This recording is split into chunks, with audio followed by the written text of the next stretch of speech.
everyone, it's Jade from Boho Bookworm. Today I just wanted to have like a chatty video, catch up on life and reading, what's been happening. For those of you that watch my channel often, a lot of you say that you prefer my vloggy videos where it's like chatting to a friend, and to be honest, I love watching those videos too. So basically I just want you to pull up a chair, grab a glass of wine or a cup of tea, whatever floats your boat, and just, talk to me, leave me comments with what I'm saying, and let's have a chat, let's catch up. It's been a while. I guess I should start with the fact that it's November, it's Nanowrimo, and for those of you that don't know what that is, it's National Novel Writing Month. I started off doing so well in Nanowrimo. I'm a little bit behind now. I'm on just over 15,000 words. I'm writing it's more of this time it's not so much a psychological thriller as it is a murder mystery, or it's more of I really don't know how to classify it. It's a mystery, but it's quite a dark mystery, quite similar to perhaps Clare Slaughter.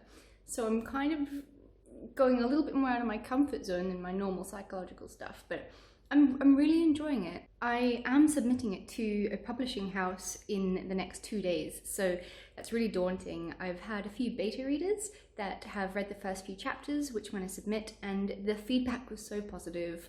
I'm really thrilled with the response. They said that my main character is really well developed. The book itself is basically, the premise is that it's this girl who's got a twin sister, and their twin connection is severed when the other twin sister goes missing, and it's in this really tiny town. Then one by one, other girls start going missing, but they've all got something in common, not like hair parted down the middle like Ted Bundy, but they're all really talented dancers. So whoever's doing this is targeting dancers. I'm having a lot of fun with it. I feel like if I work hard to get back on track now, it could potentially be the first time ever that I win Nanowrimo, and that means that I finally get to go onto the Nanowrimo store online and purchase the winner shirt. I really want one. I've done Nanowrimo every year for the past 5 years maybe. I haven't been vlogging it this year because at first I was really busy with work, and then now I've got time on my hands because I don't have a job anymore, but I just haven't been in the mood to film. I think with everything in my life, my podcast, booktube, bookstagram, writing, I get in these funks where I don't focus on what's important, and I focus instead on all these silly, stupid little things. So I really just need to just take some time and get back into myself. A couple of my friends have said that they really feel like I'm not being me lately, so I've just got to get back into it. I'm trying to find my footing after coming back from Australia and everything that's been going on, so I'll get there. I know I will. As for reading, I am busy reading A Good Enough Mother by Bev Thomas. So far, A Good Enough Mother is about this woman called Ruth. She is a psychologist, and she's just started to see this new patient called Dan.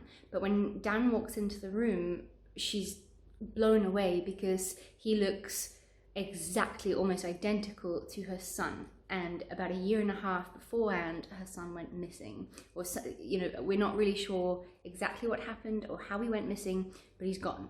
And she's struggling a lot with that. And so when this guy comes in, she finds herself starting to break the rules of psychological practice. And it's all about the fine lines between a psychologist or a doctor and a patient. Now at first I was really enjoying this.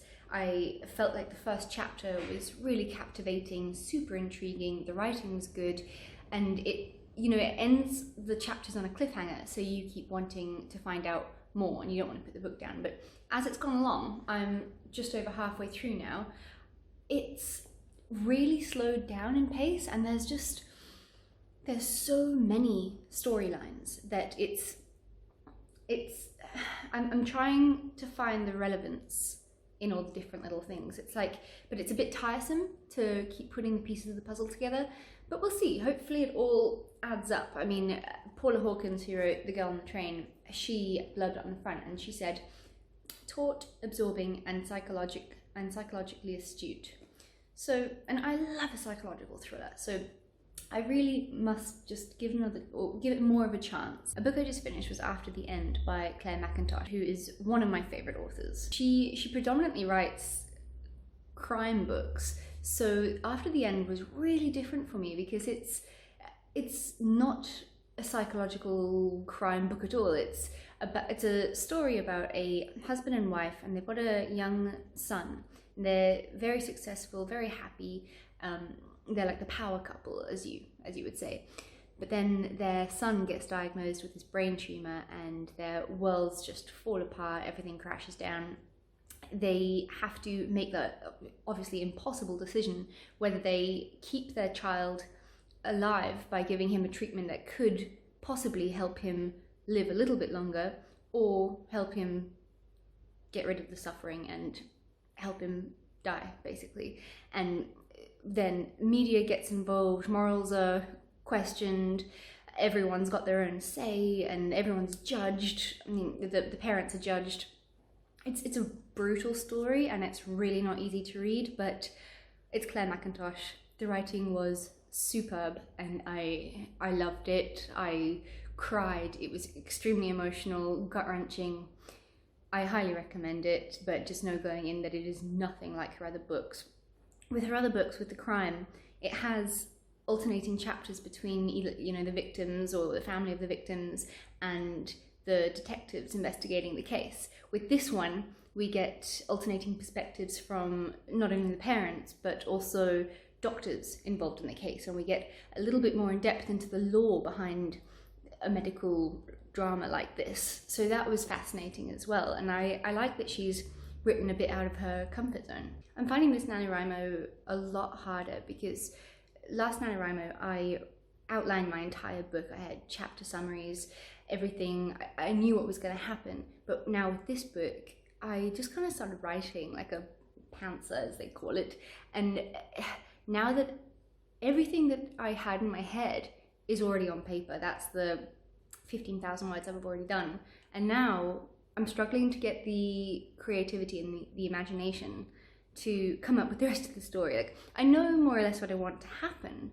but it's putting it all together and weaving it into a story that I'm battling with a little bit, and I just need to get into the zone, which often I find to get into the zone I need to read a really good book that inspires me, watch other people's Nanowrimo videos. I did that this morning, 5 o'clock in the morning, with a coffee and my cat on my lap.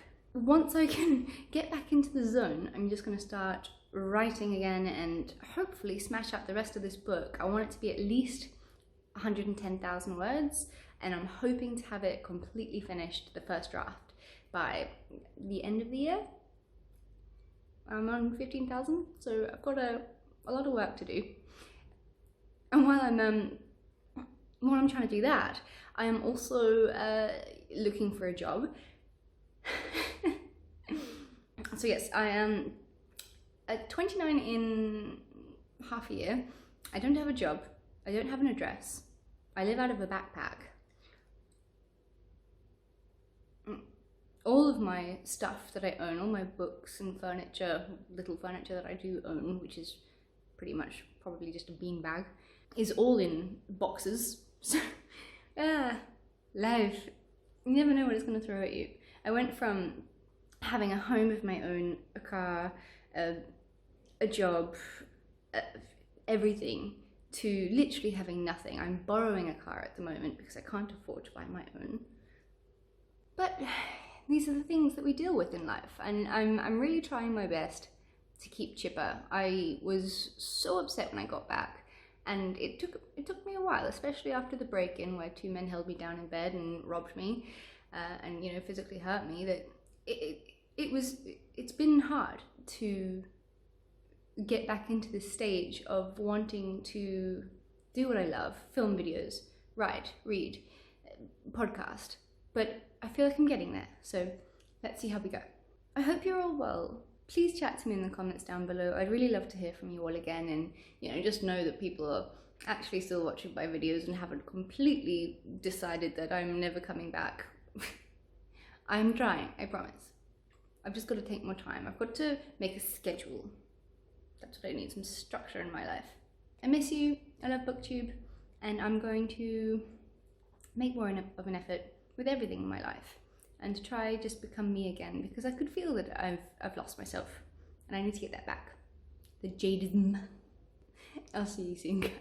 Bye.